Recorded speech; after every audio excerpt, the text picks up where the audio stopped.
All right. Hi, everyone. I'm checking out the chats. Let's see. I saw the show go up on live on my subscription feed. They see and hear us both. That's a good sign. It means that people can't call me a boomer this time around.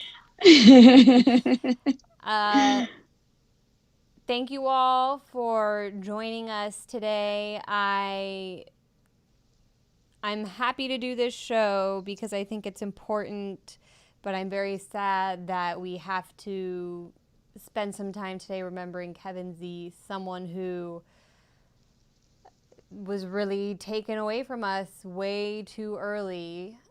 Died suddenly this weekend. Many of you know his work with Popular Resistance. And we'll get into this, was really at the forefront of so many movements and protests in Washington, D.C. and around the country. So Rania and I have both worked with him, both, I think, were encouraged by him and inspired by him to do our work. So thank you for joining us today to talk about Kevin. Rania, I don't know if you want to open with a few words.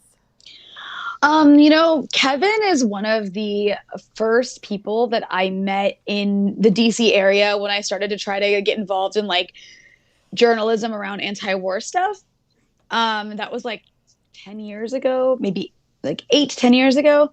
And he was probably one of the kindest, most encouraging and supportive people I ever met. And I've just known him ever since. Like, whenever I go to any protest in DC, uh, whether it's against Israel bombing Gaza or whether it's against the US about to launch some new war or some new regime change attempt, he was always like there. Or also, I mean, one of the things I actually met him at the first time was a protest at Quantico against the imprisonment of then Bradley Manning, now Chelsea Manning. Um, like supporter of whistleblowers. And I know you were like talking to him recently about some organizing around the persecution of Julian Assange. He was just one of the most consistent people, one of the kindest people, and just always encouraging and supportive. Like, that's all I can think about when I hear of Kevin Zeese. And I just talked to him a couple of weeks ago. I was on his podcast with Margaret to talk about the explosion in Beirut. And I just remember thinking to myself, because whenever I talk to leftists these days about things related to the Middle East, I always feel like I'm like kind of like on a tightrope a little bit, where I'm like trying to find this line between like explaining to them that there's some groups in the Middle East that might not be perfect, right? Or countries that might not be perfect, but they still don't deserve to be like persecuted by the Americans. And you don't have to do that with Kevin, because he's just a consistent anti-imperialist and always was. So that's like what I think of when I think of Kevin, and like a lot of just the memories I have of him are just all activism. Like, that was his life, was like anti-war activism. And he was just such a, like, what a huge loss, like, just as an organizer and activist, and just like as like a supportive, encouraging person to have in a movement like this. Yeah, I'm glad that you brought up the fact that you met him at demonstrations against the imprisonment of then Bradley Manning, now Chelsea Manning, because I think the same story that I've heard from so many people who knew Kevin was that they first met him at a protest. But the protest is always different because he was out there, whether it was Occupy, he and Margaret and Popular Resistance, I know, played a big role in organizing Occupy in Washington, D.C. They were always doing work around Julian Assange and Bradley Manning, Chelsea Manning, I should say. And I really got to know Kevin during my work at the former Venezuelan embassy when Popular Resistance, Code Pink, the Answer Coalition, these groups first came together to really start the effort to occupy the space or protect the space. We tried not to use the word occupy because we were there at the invitation of the government. It's actually the Guaido so-called diplomats that are engaging in an occupation. But Kevin and Margaret, along with Medea Benjamin, were there on the first nights when Max and I went and stayed over at the embassy. And this was before it really caught on into this huge movement. certainly before the right-wing Venezuelans were deployed there. And from that point, it went from just like one simple sleepover to a really long, drawn-out fight. I ended up staying inside with Kevin and everyone else for about 10 days, almost 2 weeks.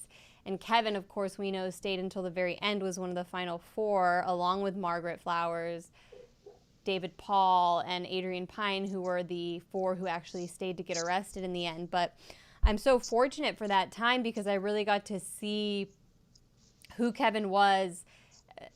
We had so many good times hanging out together because he's not just someone who's down to protest. He's really fun. I hate talking about him in the past tense. He was really fun to hang out with. He was just a really fun-loving guy.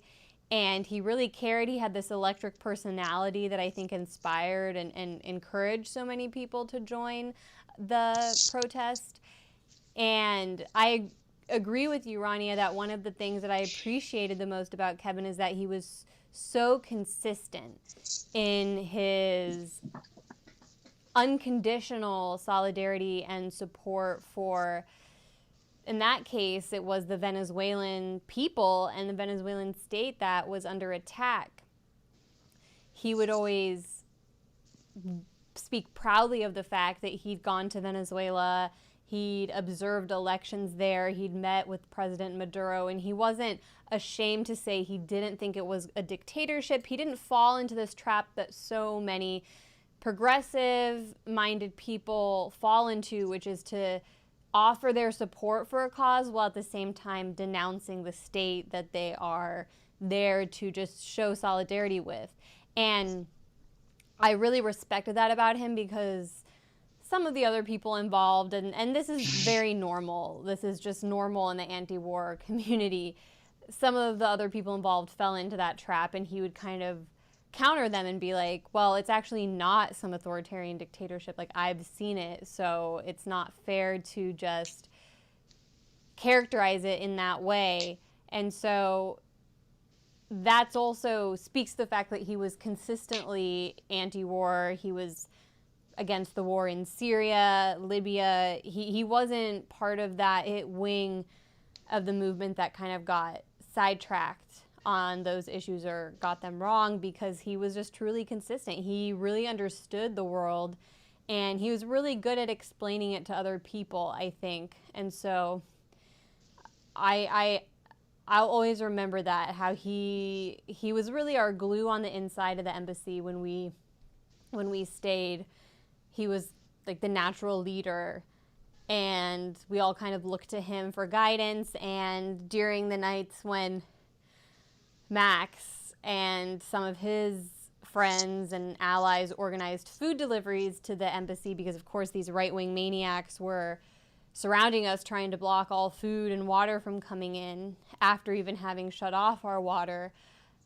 Kevin was always the guy. Kevin and Margaret together were the people that I would coordinate with, so that they would go and work with Max to catch the food. And they did it successfully so many times, or like 2 or 3 times, which was a huge success rate considering what the crazy right-wingers outside were trying to do. They would try and break the doors down the minute Kevin opened them, things like that. So he was just someone you could really trust and count on to get things right. And he and Margaret are such an amazing team. They were such an amazing team. They were always at these events together. They were leading with us inside the embassy. I remember I've heard so many people say that are part of the movement that their relationship was kind of a model for those of us who organize within the anti-war community, because they showed what it was like to be 2 really committed partners to each other and then to the movement. And they were just always side by side. That's why there are so many of those great images of them hanging out of the embassy window with no coup signs together. So I can't imagine what Margaret is going through right now. I know that's a cliche, but they were really just such amazing partners. I saw her post that one of their friends actually referred to them as Marvin because they were so in sync. That's so sweet. I just wanted to read, like, there was a couple comments people left on Twitter that I think really encapsulate one of the greatest things about Kevin. So one person responded to what you had tweeted.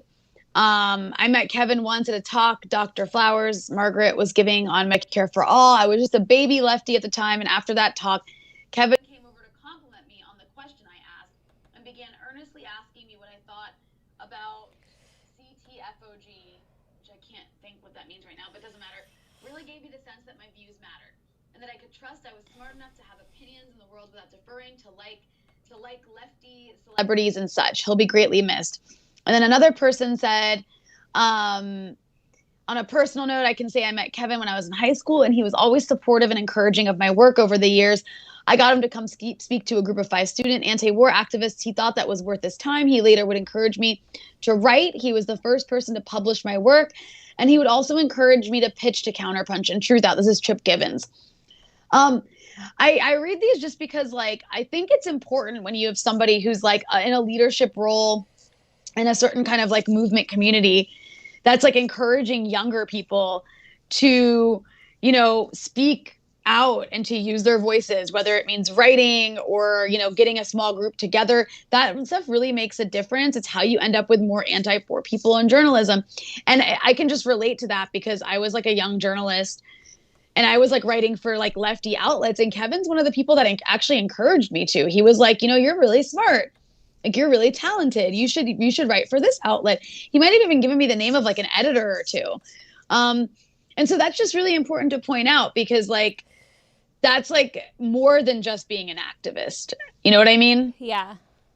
So anyways, I just also like just talking about, you know, Kevin and Margaret, like I can't even imagine like losing your life partner like that. And that just like, it sounds so devastating. And I'm not really sure, like, I think Kevin, I think it was like a sudden heart attack that he had, which is awful. And I, you know, don't know if like he was sick in the past or like had a history of like heart attacks or anything like that. But it's just kind of like a reminder that like as leftists, man, we need to like, I forget too, but like we need to do a better job of just like making sure we're at the healthiest we can possibly be because there's not very many of us, if that makes sense. And I just like wish, man, it's like Kevin of all people, what a shitty year. Yeah, it's been a really terrible year, and I think that losing Kevin is actually the worst news that I've received. It really came as a shock to us. Those of us who were in the embassy really formed like a very close-knit family, and I know Max also really bonded with Kevin during that time and in the time afterwards. I actually have a tribute video that Max sent in that I can play for us right now.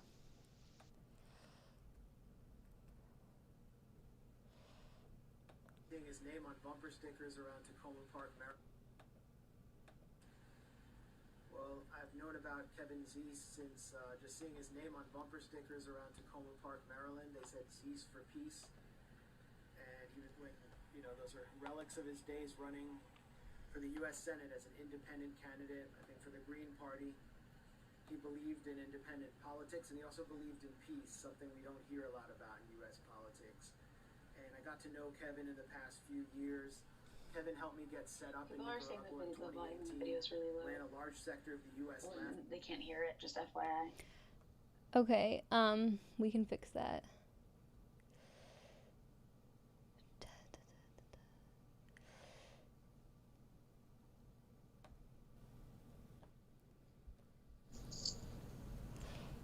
We'll restart it. Well, I've known about Kevin Zeese since just seeing his name on bumper stickers around Tacoma Park, Maryland. They said Zeese for peace. And he was, when, you know, those are relics of his days running for the U.S. Senate as an independent candidate, I think for the Green Party. He believed in independent politics, and he also believed in peace, something we don't hear a lot about in U.S. politics. And I got to know Kevin in the past few years. Kevin helped me get set up in Nicaragua in 2018, when a large sector of the U.S. left was actually supporting a right-wing U.S.-backed coup against the Sandinista government in Nicaragua. Kevin hooked me up with some of his friends and contacts down there who were essential in getting me going when I arrived in July 2018 and started to show the other side of the picture. I mean, Kevin was instrumental in getting me going, and he helped me debate a lot of the pseudo-left coup mongers in the U.S. once I returned. I remember the first night when we stayed in the Venezuelan embassy as we were trying to hold off Juan Guaido's white-collar mafia here in D.C., just hanging out with Kevin and Margaret, me, Anya, Kevin, and Margaret, just talking all night. That was before the embassy was totally surrounded by these fanatical exiles. And, you know, as the fight intensified over the embassy, Kevin was just this constantly reassuring presence. I'd always see him, you know, merrily taunting the coup mongers through the window of the embassy. And from the outside, I planned with him and Margaret several food runs. And I remember in one, as we broke through enemy lines, and I had a 50-pound bag in my hand filled with beans, which were essential. I just remember throwing it down to Kevin, seeing him look in astonishment as the bag landed right at his feet, and then watching him kind of laugh mischievously, knowing that we had defeated Guaido's gang once again, outsmarted them, and that the embassy would last another day. I'll never forget the look on his face. Yeah, those were really happy times. In some ways, I didn't get to hear. Oh, you didn't hear? Well, Max was talking about how he just really remembered Kevin's face during the times that they organized those food deliveries, and that Kevin, when it was actually successful, Max had this 50-pound bag of food that he threw to Kevin's feet, and Kevin received it, that he had this mischievous smile because he was like enjoying the fact that they'd beaten back the right-wing coup mongers once again. And definitely that reminds me of another video that I posted, actually, that when I was looking back at my different videos just to see what I had from our time in the embassy or afterwards at different protests. This was my favorite one of Kevin because it just captured him, I thought, so well. I'm pulling it up right now. It's full screen, so...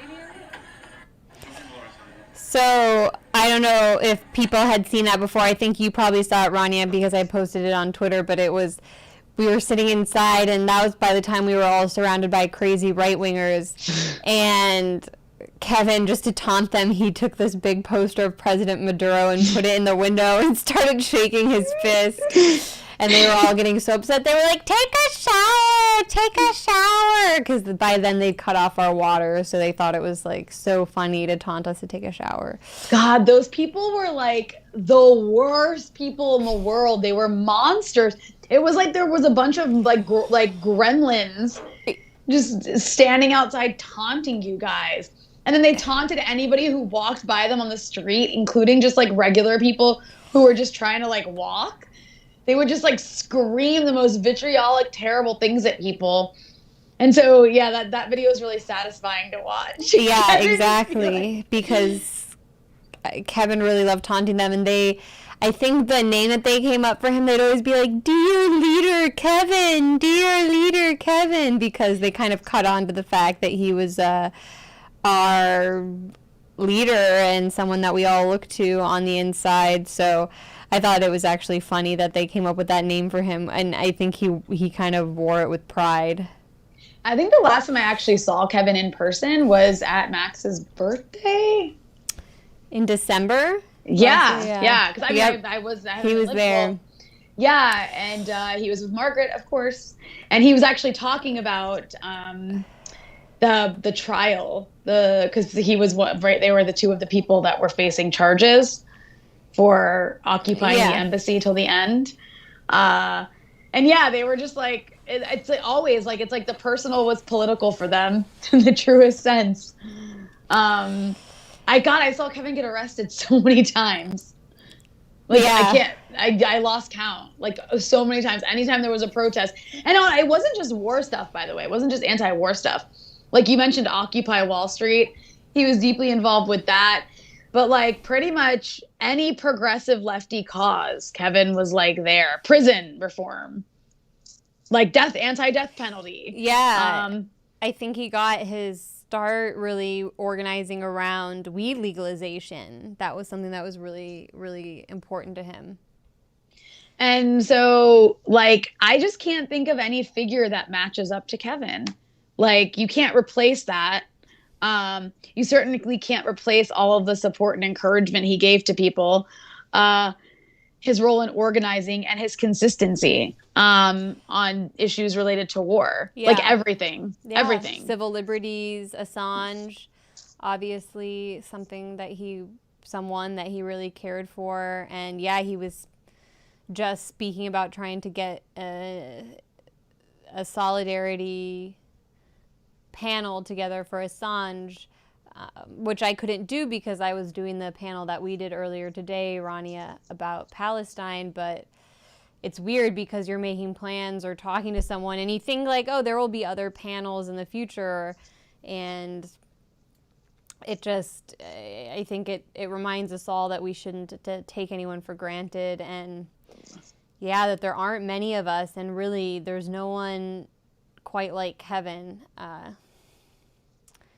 He was at every march, every protest, and I think that's something that's really evident in the memories that people have sent us. I wanted to open up some of those that we had from Twitter in response to the tweet that I sent out asking for memories. So we have one from Michelle Whitty. She's saying another snap from his work at the Embassy Protection Collective. There's Kevin holding a sign that says peace with Venezuela. He was in that window full time. And I should note that like all of these banners that were put together really came from Popular Resistance and Kevin. They'd made a bunch of banners. They'd made posters that were like different facts about the coup and what was happening in Venezuela. So they really put in a lot of elbow grease to make that happen. Here's one from a march on May 18th, 2019. Hands off Venezuela. There's Kevin front and center holding an Answer Coalition banner, and there's video too that was shot from that.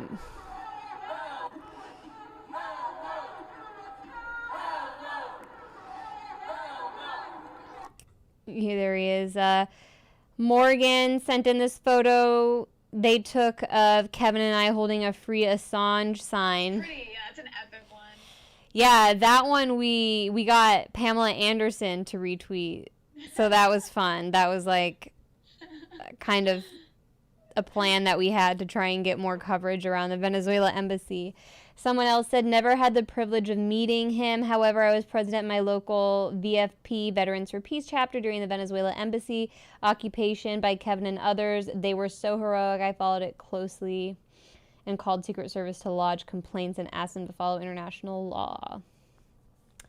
Someone else said, I met Kevin once at a talk Dr. Flowers was giving on Medicare for All. I was just a baby lefty at the time, and after the talk, Kevin came up. Oh, yeah, that's the one that you read. Yes. Which I could totally relate to. Like, yeah. Being like, you're really smart and anti-war. You should, like, do this. It's true that you said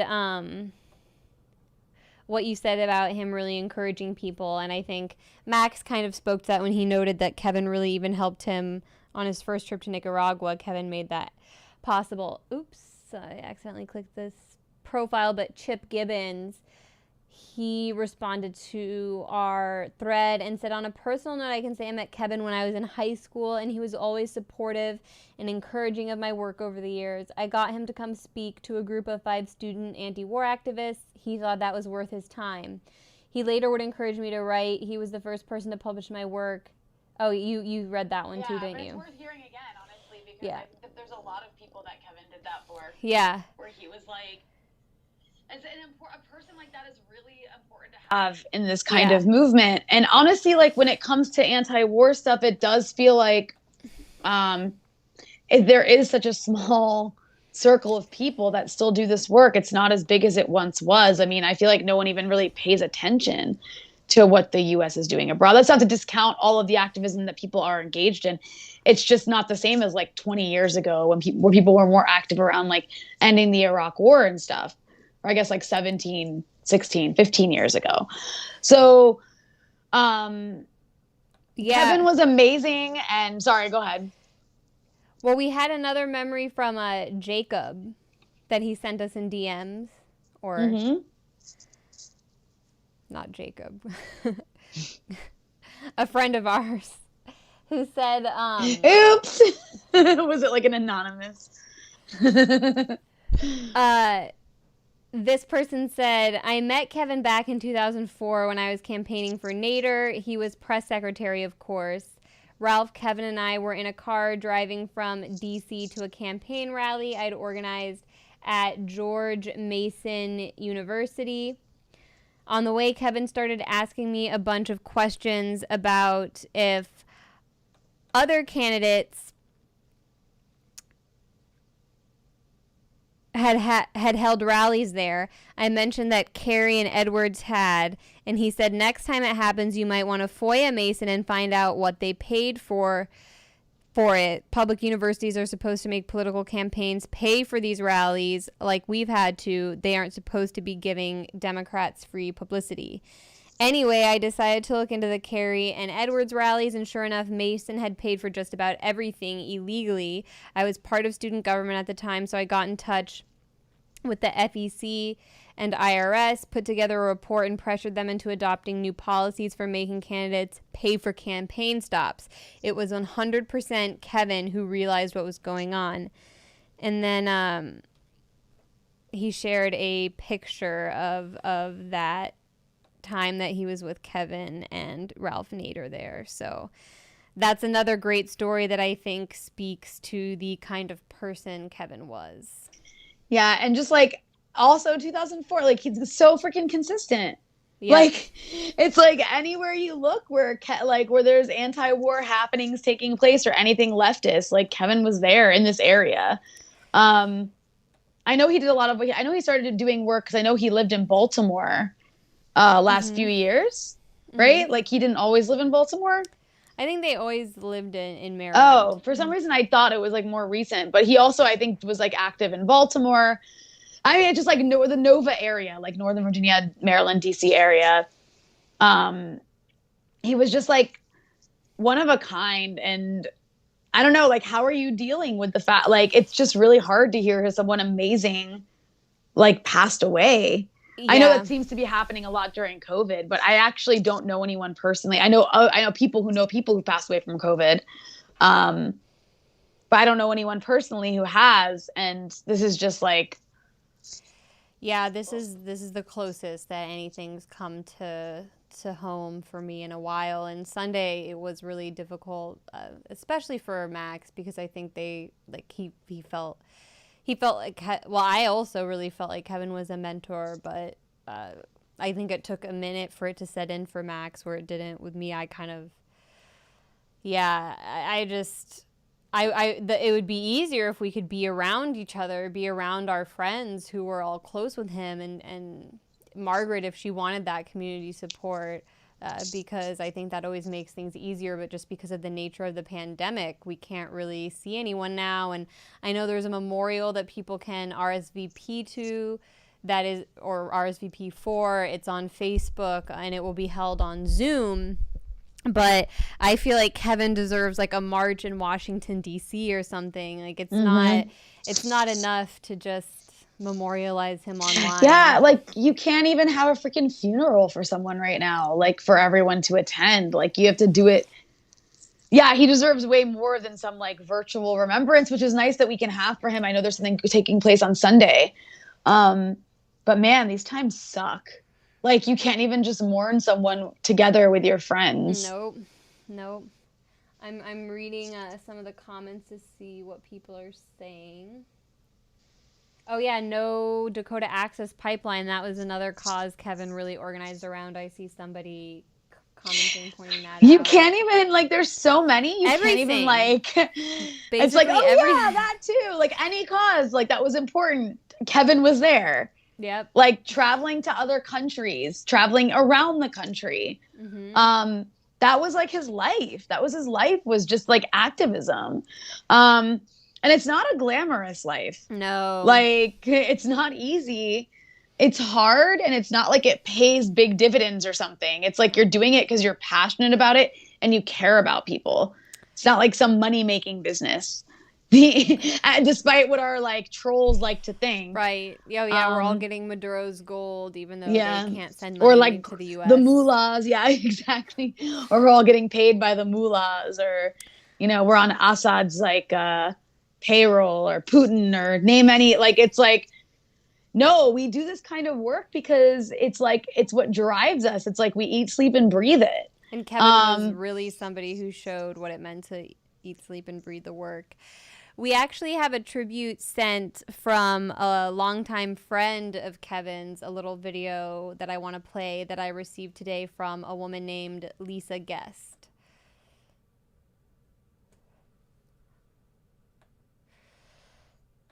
I'd like to add also to the tributes to Kevin Zeese from a slightly different perspective. Kevin has been a lifetime friend. We grew up together every summer of our lives here in the Adirondacks, here at this lake. He was a really dear friend with whom I shared so many engaging, enlightening, supportive, and deep discussions with, over bonfires, dinners, kayak trips, moon watching, all those things. I really give Kevin credit 100% for making me aware in the most positive way of really the state of the world. Someone's saying no sound. And all those topics that he was such a towering figure. I'd like to add also to I think the sound is really low for some reason, so I'm going to try and fix that.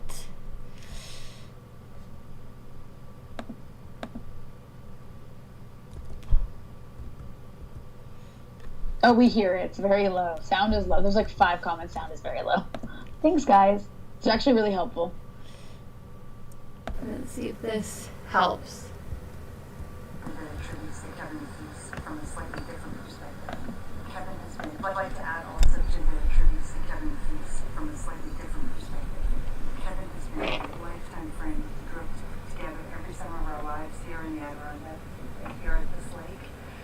He was a really dear friend with whom I shared so many engaging, enlightening, supportive, and deep discussions with, over bonfires, dinners, kayak trips, moon watching, all those things.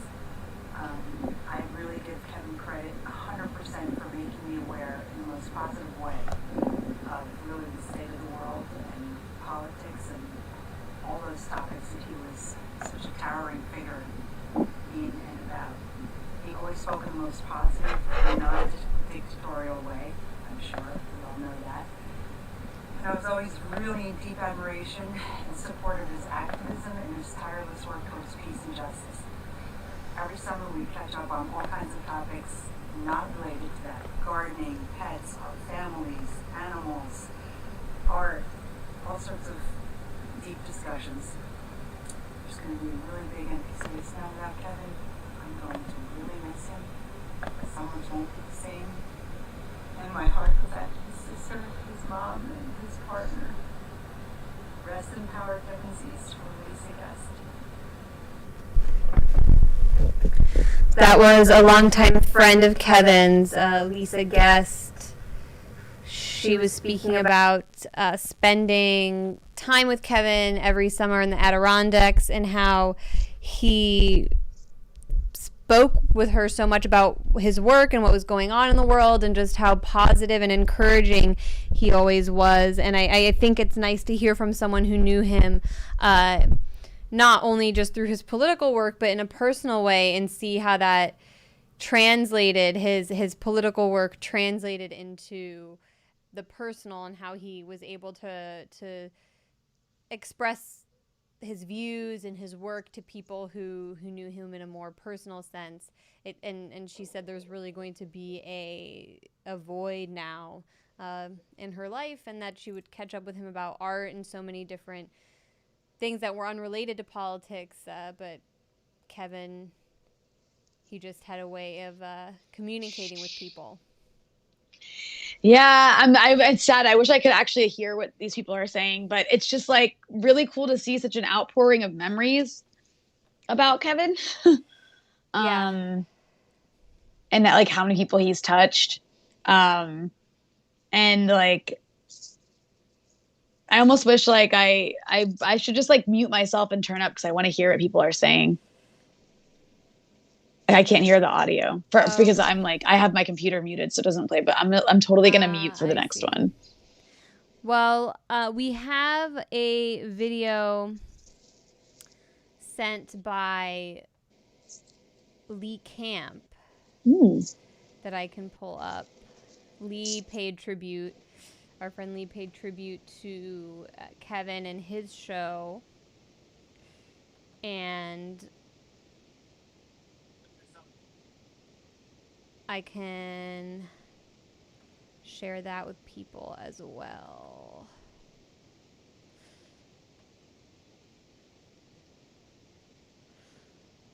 Come on.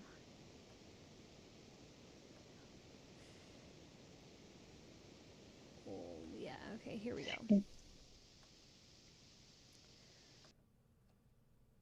Important I want to talk about, which is not easy to talk about. I didn't want to make it just a whole moment of clarity, but I want to talk about it now. Is the death of a good friend and an incredible activist named Kevin Zeese, and I don't have. It's tough because he just died yesterday, heart attack. Rather unexpected, or very unexpected, I guess. Is that playing for people? It looks like are people able to see it? So I was watching it and there's no video, it's just the audio that's playing. That's so weird because I'm playing it and there's video. So that is strange. Let me just try and refresh it, maybe. Hey, Anthony, in the comments, don't be mean. What do you say, boomer? No, he's like, great show, guys, very professional. I think it's a sarcastic remark because of the technical difficulties. By the way, mad props to Anya because I'm like doing absolutely nothing on the technical side. It's all Anya. But you're doing it all by yourself. Like, it's like you don't have someone doing it for you, and it's not easy, like, to use these programs to live stream. So don't be mean, guys. Yeah, guys, be nice. Bear with us. Frick. Okay, it's okay. I think the audio was really good. Like, I was enjoying hearing the audio. I mean, it sucks not to see Lee, but I think I can pull it up on YouTube as well. Seems a little off. Okay, Anthony said he wasn't being sarcastic. He was just trying to give compliments. I'm really sorry that I was bitchy. Sorry, Anthony. We're just so used to people being mean to us. It was a sarcastic, nasty comment. Okay, I can play this video on YouTube now. So, yeah, sorry I'm always looking down, guys, and, like, I'm not really good with technology, but I've tried to figure this stuff out. So, no, you're great. So here's Lee Camp. Thoughts together on it. So I can't claim this is going to be, hugely articulate and perfect, but Kevin Zeese was just an incredibly powerful activist, amazing, so positive, on the front lines battles of just so many issues. With his partner Margaret Flowers, they founded Popular Resistance. They're very active in the Green Party. But I first kind of met them and got to know them right before Occupy. They were creating their own thing called, it was in Freedom Plaza, and it was something Stop the Machine or something like that. But it was an occupation of Freedom Plaza in Washington, D.C. They had come up with the same idea as Occupy, basically unrelated, and the two just connected, dovetailed perfectly. and theirs was more focused on the war machine, a little more focused on the war machine, and Occupy was focused on the bankers. But once Occupy blew up, so theirs was scheduled for, I believe it was October 5th or somewhere around there of 2011, the year Occupy started. Occupy, the first night, was September 17th of 2011, just a couple of weeks earlier. And I was at the first night of Occupy in New York City, and I had already been asked to promote and perform at Kevin and Margaret's occupation in D.C. At Freedom Plaza, which was coming up in October. So then Occupy becomes massive. It took a couple weeks, but it just grows and grows and grows. And by the time Freedom Plaza occupation was starting, the Occupy was all over. It was national. It was global. And so really it just came together perfectly. Their occupation was just aligned perfectly with a lot of what Occupy was saying. And so I was at Freedom Plaza, sleeping down there for a few nights and performing there. And Freedom Plaza actually ended up being one of the longest occupations. It lasted many months until they decided to violently and brutally evict the people, but that didn't happen for several months, as opposed to Occupy. I think it was only 2-3 months, maybe in November, early December, that they brutally arrested and trashed Occupy in New York City. Various ones around the nation lasted longer. But my point is just that, like Kevin and Margaret, and I'll talk more about Kevin, but we're at the center of this, and the center of so many things, the center fight of Medicare for all. And I don't know that we'd be talking about Medicare for all, or at least I don't know that it would be a national talking point on a weekly basis, daily basis, of so many groups, so much pressure on the Democratic Party to actually get behind Medicare for all. I don't know that type of sentiment, I mean, there'd be a fight for universal health care, no doubt, but I don't know that talking point would be as prevalent without Kevin Zeese.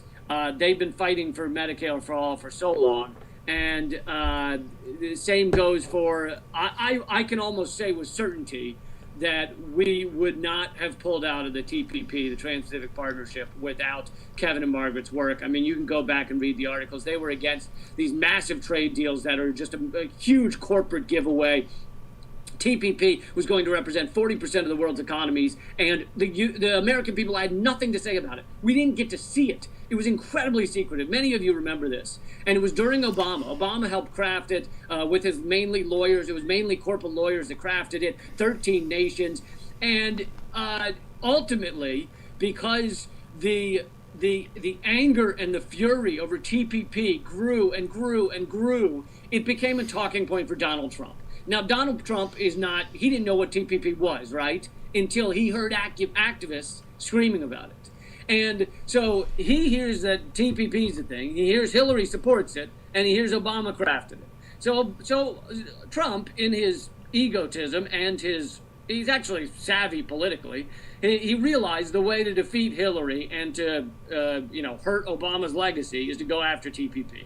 So on his speeches, he starts going after Trans-Pacific Partnership.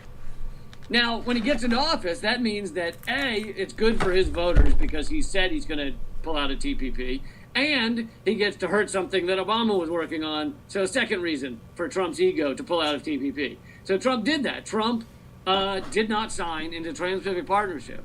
Now, I get that many of you are right. Trump is a fucking asshole and a fascist and all these horrible things. But in this case, for the wrong reasons, he was right. And he pulled out of TPP, a massive corporate giveaway. And here's the thing. If Trump had more time and probably had more, useful people around him, he probably would craft his own trade deal, which would be equally horrible.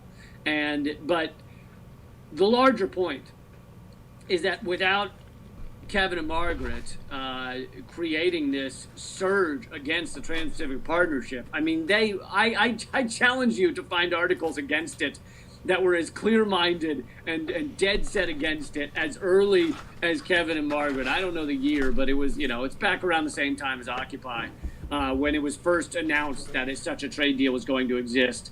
And they were front and center on that. Also with net neutrality, just phenomenal fighters to save net neutrality. They succeeded in saving it for a couple more years than we would have. They were in the head of the FCC's driveway. Like, them and 4 other people blocked the head of the FCC's driveway here in Washington, D.C. He couldn't get his car out because they were sitting there. He knew that manhandling them would not look good. So he ultimately had to stand there for like half an hour and talk to them, and then had to get a cab to work because he couldn't get to work.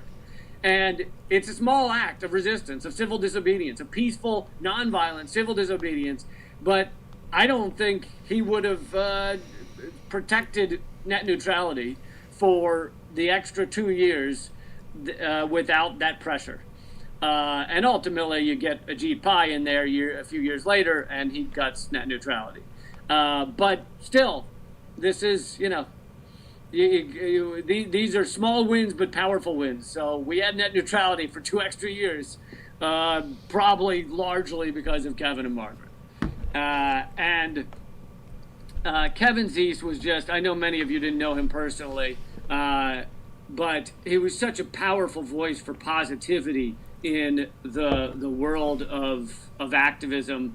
It just, indefatigable, and just, I don't know. It always amazed me, his positivity and his how sure he was that these battles could be won, even when it was so few people out there when it started.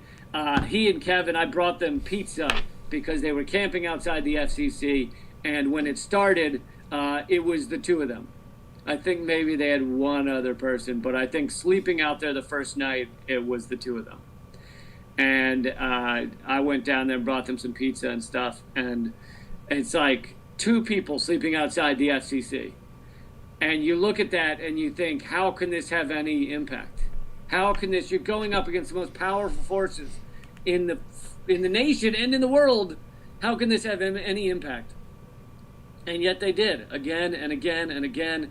And Margaret, I'm sure, is going to continue his work, their work together. Popular Resistance was founded by Kevin and Margaret. For those of you who don't know Popular Resistance, please check it out, popularresistance.org. It's the best daily news read that I think you can find out there. They also were the force behind the Venezuelan embassy occupation, or they didn't call it an occupation, holding the space.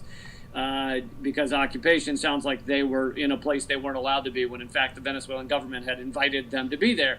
But so the final 4 Venezuelan embassy fighters, or defenders, as they call themselves, that were in there, this is in D.C., the Venezuelan embassy in D.C., the final 4 were Kevin and Margaret, Dave, Paul, and Adrian Pine, and the amount of moral certitude and just fucking energy that they had to sit there day after day. I don't know how long they were in there. I think 40 days or something.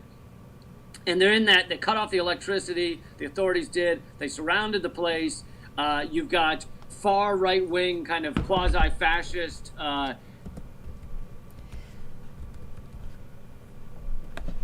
So we talked a lot about the Venezuela embassy, but I'm glad that we had that clip from Lee, because it reminded me of another issue where I really looked to Kevin for guidance, which was on net neutrality and the TPP, actually. But I remember back when I was working at RT, I had to do something about net neutrality, and Kevin was the person that I reached out to for information, like a quick explanation, because there was like some issue that I hadn't really covered before, and he spelled it out for me, sent me an email with links, and he was a great resource in that way. And yeah, net neutrality, the TPP fight, these are really crucial issues, again, where Kevin, they weren't just participating, but they were leading. Kevin and Margaret were really holding down the fort on these really key issues that did absolutely become national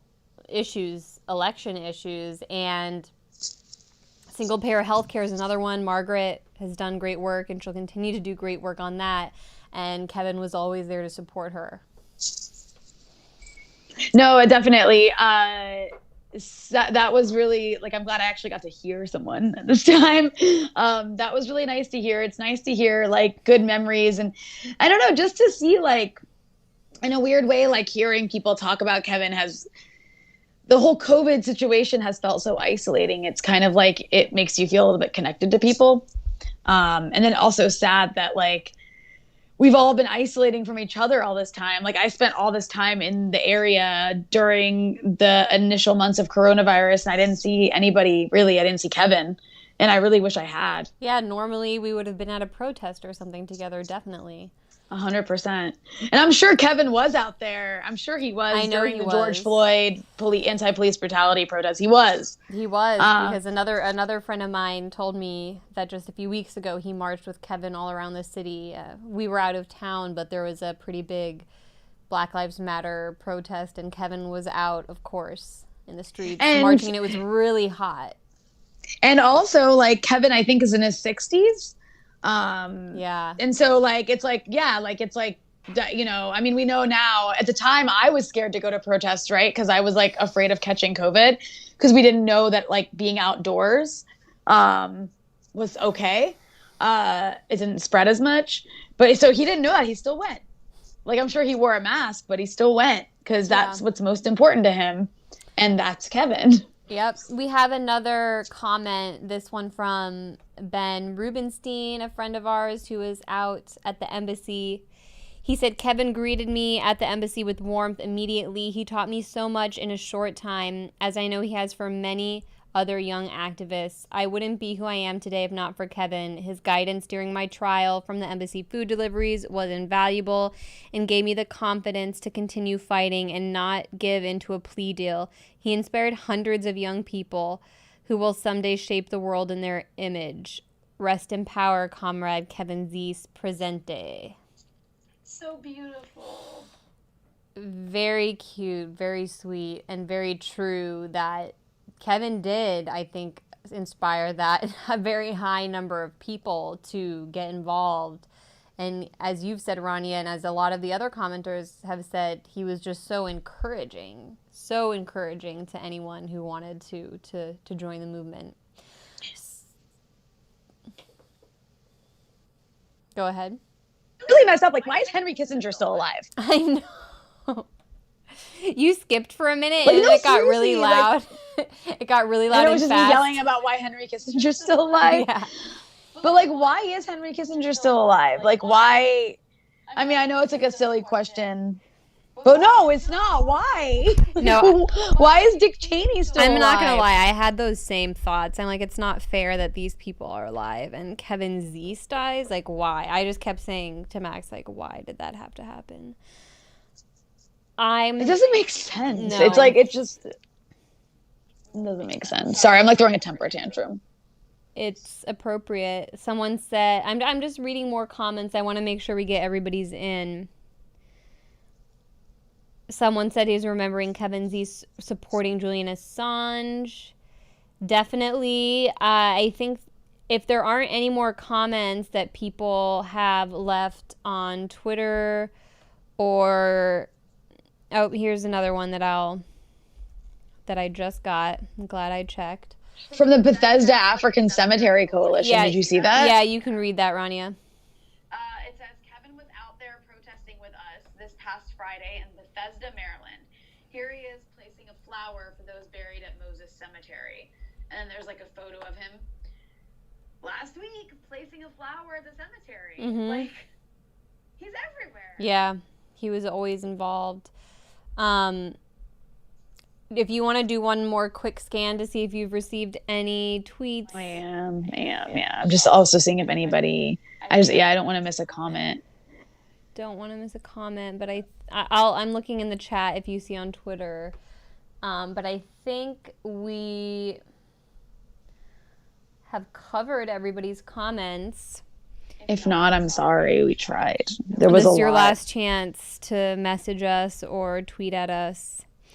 Because I think one of the last comments about Assange is a good segue. Just since we're all here together, Ronnie and I wanted to use this opportunity to talk a little bit about the trial of Julian Assange. I think Kevin would approve of us tying in some Assange solidarity, some discussion about Assange to his tribute, because he was from day one out there supporting Assange. Actually, Rania, if you talk for just a minute, I'm going to look up a soundbite that Alex Rubinstein posted that was of Kevin speaking at the Assange rally. Okay, well, I'll fill the air real quick and just say that I wrongly yelled at Anthony earlier when he commented about how professional we are. And again, I apologize for that. And then he donated $5 after I yelled. So sorry, Anthony. Thank you. I didn't mean I wasn't yelling at you for money. But thank you, Anthony. I just thought that was funny after I yelled and then apologized. And I'm really just happy to see all these people commenting about Margaret and Kevin. Somebody else mentioned Michael Brooks, who also passed away weeks ago, or was it like a month or so ago? A little over a month ago. Yeah. There's also David Graeber, who I did not know. I think he's British, right? But also recently passed away. I saw people like mourning his death. I think he was involved in Occupy as well. Just a lot of like, it just feels like a lot of like, again, and now you've got Julian Assange in prison, waiting to find out if he's going to be extradited to the U.S., where he faces 175 years in prison. And in the process of his waiting for trial and all these hearings, they're like slowly killing him for the crime of doing journalism. And because he exposed war crimes, the entire, corporate media establishment has painted him as some sort of villain, while the people whose war crimes he's exposed are all still healthy and like walking around selling books, on bestsellers lists and getting invited to dance on the Ellen show and having their reputations cleansed, or, being missed because Trump is president and they weren't as bad as Trump. What a disgusting world we live in. I'm sorry, I'm so cynical. I'm just really pissed off right now. I know you are. It's pretty messed up. I have this video of Kevin speaking, I believe it was at a rally right after Assange's arrest, so we can listen to that from last year.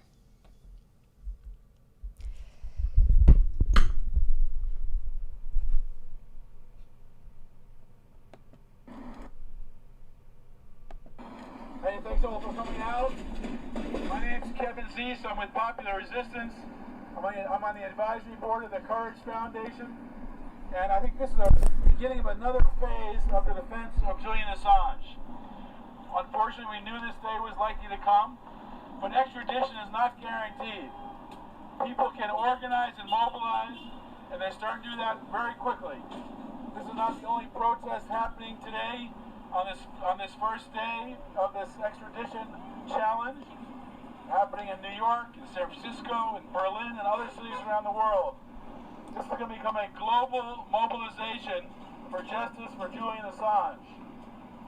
We recognize that Julian Assange is a truth teller, and his case is the case that determines the future of journalism in the 21st century.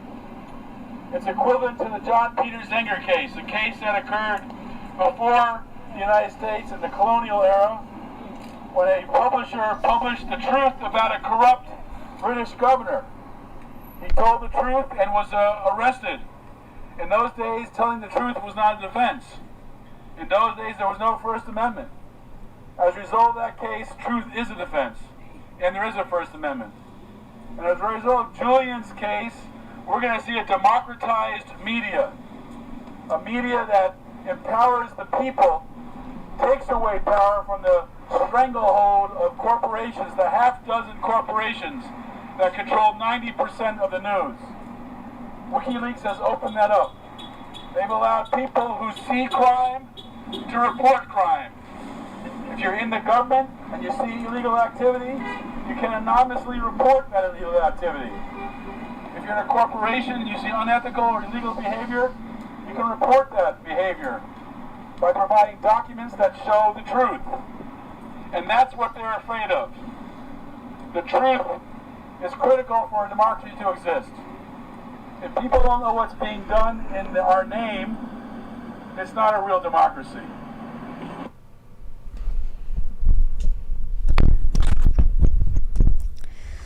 That was Kevin speaking about Julian Assange, the importance of his case, and just watching that video, you really remember what a force he was at all of these demonstrations, and I just can't believe that he's not going to be there anymore. And also just how he was such a lively guy. I just can't believe that he's not Always here. had, you know, okay, this is going to sound super shallow, but I always thought he had the best head of hair. Like, I remember he always had these, like, this long flowing, like, just really lovely volume in his hair. It was like an expression of his, like, warm and fluffy personality. That makes sense. He had I like his style in that clip too. No, his hair was always, like, just perfect. Like, I don't think he really did much. It was just long. But I always thought that about him. I was always like, man, this guy's got great hair. Oh man, Kevin, we miss you already, and we're gonna miss you even more. But your light and your example will continue to guide so many of us. And yeah, I posted about this, but we actually have these day lilies, these orange lilies in our backyard that Kevin and Margaret gave us from their garden. Aww. And actually another embassy protector, David Paul, planted them in our garden while he was house sitting for us, because David Paul is an amazing gardener. And they come back every year. So every year in the spring when those lilies are blooming, it'll be like a reminder of Kevin. And I'm really grateful for that. And I think it's a good representation of what he was, what he is, because he's still with us in that sense. He's still with us, reaching forward, guiding us. And with an example like that, with all of the work that he's done, it's really impossible to say that he died completely, because he lives on. That's 100% true, actually. And every single person that he helped, every single person he encouraged, supported, whose minds he might have changed or helped, shape, that's definitely a way that somebody lives on. And someone as gigantic as Kevin touched a lot of people. Yeah. And in that sense, yeah, that's a really nice way to, I think, end on our memorialization of Kevin, unless there's any other. I feel like I want to scan one more time. I really hope I didn't leave anyone out. I have a video that we'll close with after. Oh, okay. Okay. We want to talk about Assange for a little bit. We wanted to have the great Kevin Gostola join us, but he's traveling back from London right now. Oh, actually, no, he wasn't there. I was wrong about that, because I guess it was all people had to watch online. Oh. But he was covering like the trial, the Assange hearing, and he's like watching every second of it and reporting on it. He did have to travel though, so unfortunately he couldn't come on with us tonight. He's in the air right now. But Rania, have you been following Kevin's updates and any other? I have not had a chance to today. But as I see it, it does, like, I was like reading through some of his updates yesterday, and a lot of it's very procedural, like legalistic arguments. And right now they're trying to decide. It seems like some multifaceted process where, like, there's all these hearings to decide if they go to the next one to get a step closer to extradition. So it's not like he's going to be extradited tomorrow, or there's necessarily going to be a decision on it. And even if there was, it would be appealed.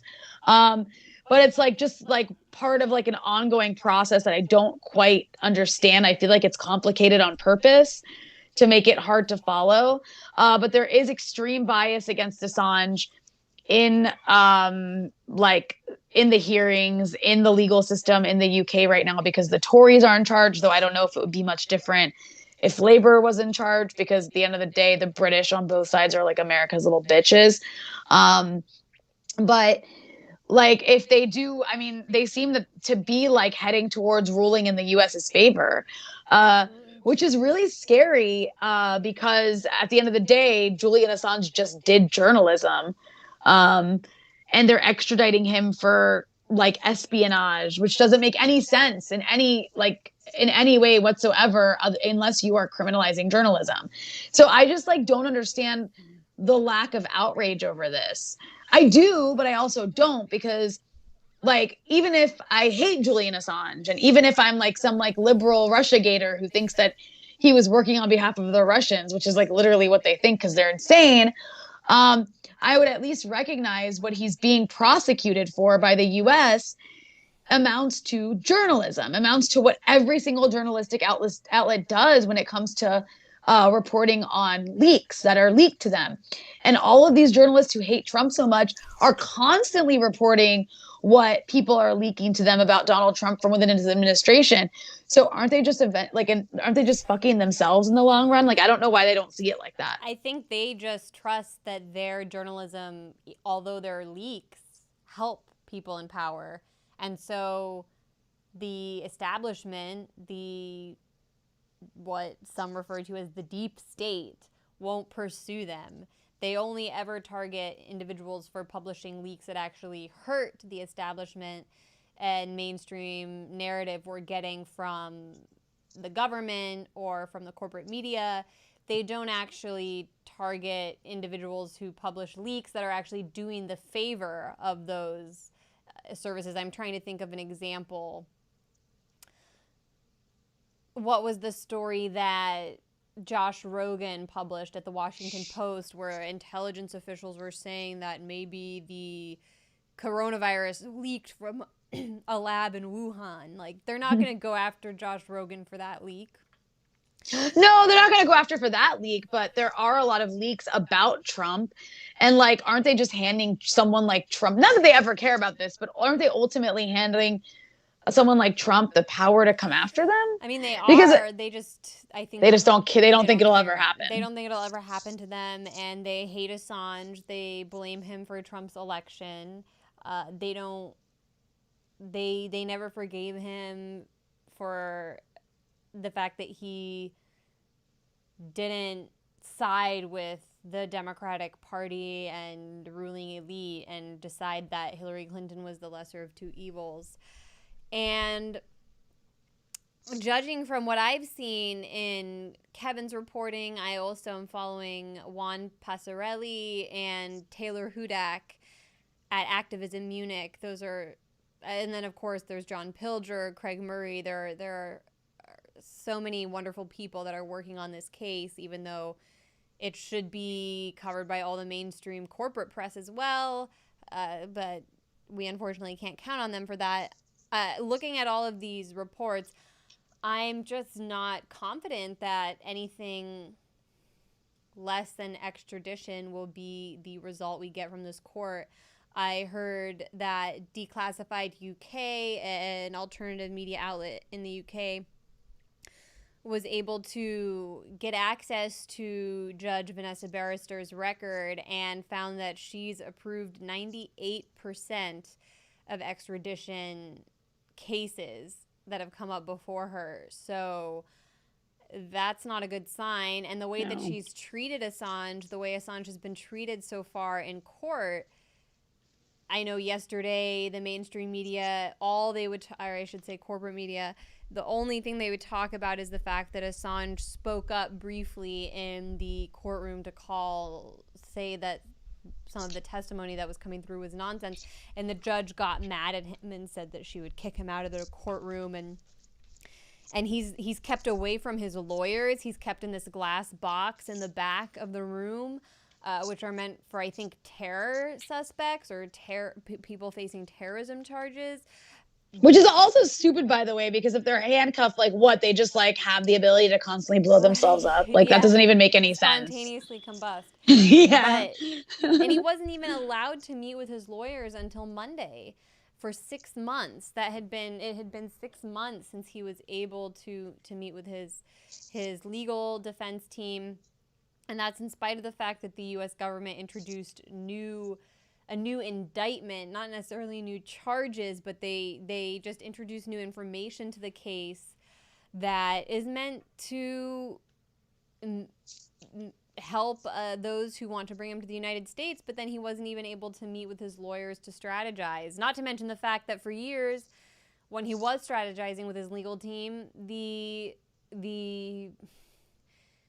Spanish firm, which the Ecuadorian embassy had contracted to protect the embassy, was actually spying on Assange on behalf of the U.S. government.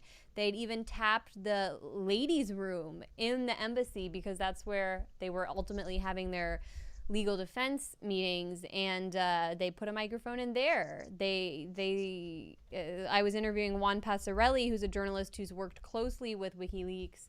He actually recorded, documented a lot of their initial leaks, including the Iraq war logs, and he said that Assange's journalists thought he was being paranoid when in the bathroom he would turn on the water to drown out the sound and say that they're listening to us, but then now it's all just known. It's publicly known that they were being spied on. And so how can you have a defense if the forces up against you know your legal strategy? Excuse me. Or like don't even let you meet with your lawyers at this point.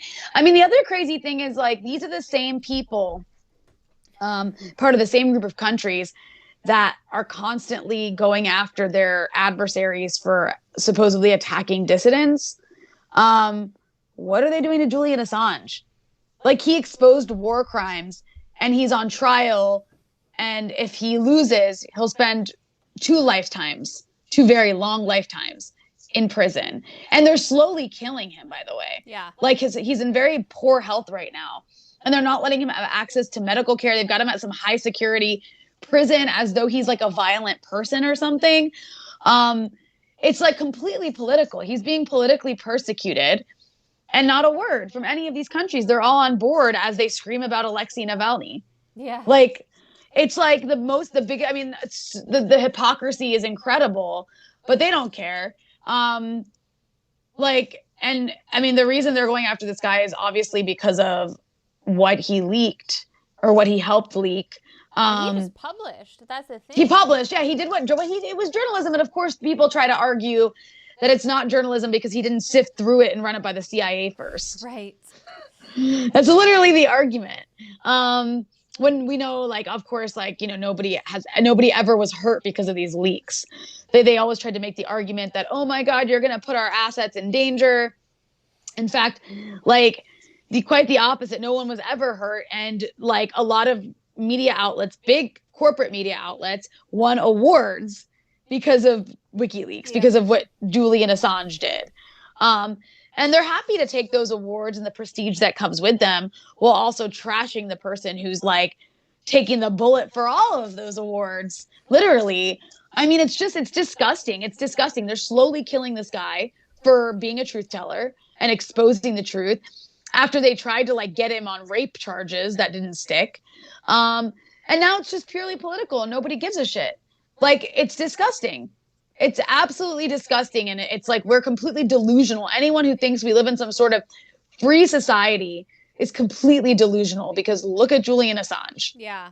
Yeah. I just hope, and I know that I will try to encourage there to be some sort of massive public resistance to his extradition if that indeed is the final ruling. I think I saw somebody in the comments say Assange is still alive and he needs all paws on deck. I couldn't agree more. We need to be talking about him as much as we can, and hopefully we can be in the streets. There have been protests about police brutality I participated in, and as Rania said earlier, there's no real evidence that they led to spread of the coronavirus, so I don't see why we can't. If you wear a mask, I mean, just wear a mask and you're outside. Yeah. Like, there's very little chance of spread. Yeah, if you're outside, I think you're going to be okay. That seems to be the medical consensus, and so we have to be out in the streets if indeed Assange is extradited. Someone said we are in the streets. I know there are a lot of good people that are already out there, and I hope to join you in the near future But I China, but what was go that? ahead. Sorry. You like cut out, so I thought you were done. Go I ahead. know that somebody also mentioned. I'm totally blanking now. Australian government immediately helped. China. Yeah. I saw someone mention China, and I thought it was funny thinking about how, like, people can go from 1 second saying China's totalitarian and look what Russia's doing, and then be like, yeah, but Assange should die.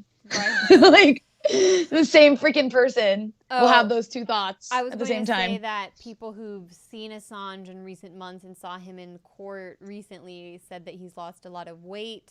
And also the Reporters Without Borders representative and the Amnesty representatives that tried to enter the courtroom to observe were actually prevented from going into court. And I heard them saying that this is not what they even experience in some of what they consider like more authoritarian countries, which of course goes to show you with the, I don't know if that's the word that they used, but the implication was that in other countries where you don't expect there to be freedom, they've been allowed into these types of situations. But that also just goes to show you what a farce that whole idea is. The UK is apparently just as draconian, if not more so, let alone the United States, because ultimately that's where Assange is headed, and that's where they will continue to torture him. I mean, imagine though, like, I'm just thinking, like, how awful that must be that, like, they want him to basically feel isolated, like nobody cares about him and that he should just die. Yeah. That's the reason they're doing that.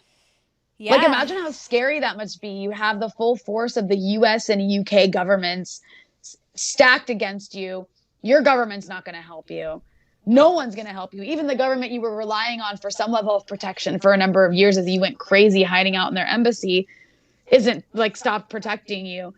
Imagine how alone that must feel. Yeah. Like, and imagine mentally how mentally destroyed he must be.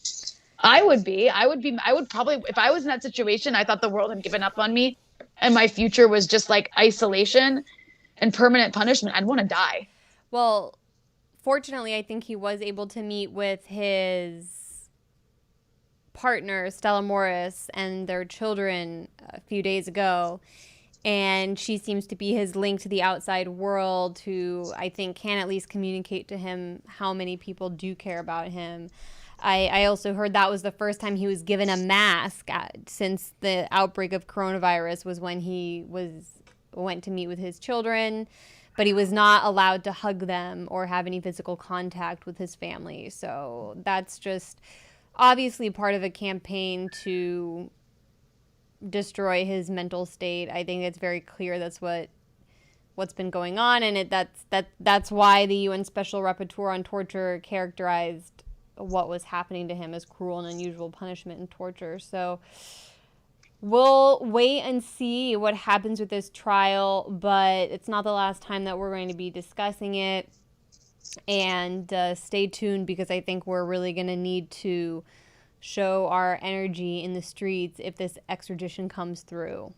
I don't know if you have any final closing thoughts, Rania, before I close with one last video of Kevin. I think you said it all. I think Kevin would be like, we have to make Kevin happy. Exactly. We have to do something Kevin would be proud of. So on that note, I want to play this video from our time in the embassy. This was right after the right-wing opposition collaborated with the local DC government to turn off our electricity on the inside, even though the bill had been paid and there was no reason to shut it off. It was just a way to try and get us to come out. But Kevin we recorded, and this is a video Alex Rubenstein recorded, who was in there with me, this video of Kevin, who came up with this statement on the spot by candlelight, and I think it's a nice way to remember him. And we'll just close the video after we hear from Kevin. We're not going to come back to me and Rania. So thank you all for tuning in. I'm just giving the comments one quick scan.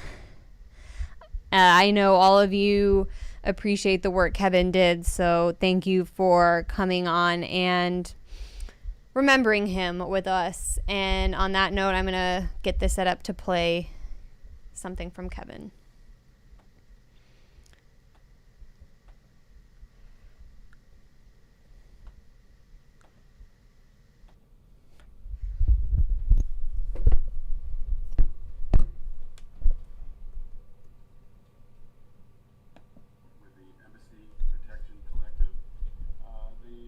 Just illegally turned off our electricity. We expected this, we're prepared for it, and we're not leaving. It's ironic that the United States government attacked Venezuela's electric grid, and now they're attacking the embassy of Venezuela's electricity. They attacked Venezuela with sanctions that meant food was difficult yet. They've used sanctions to prevent us from getting food as well. The people of Venezuela have stood in solidarity and strength against these attacks. We're going to do the same thing here. We're not leaving. We're going to resist. We're going to stand in solidarity with the Venezuelan people and the elected government of Venezuela. We're still here, choosing love over fear. When the lines are drawn, we're still here. We're still here, making it perfectly clear. When the lines are drawn, we're still here. Solidarity, people, stay strong.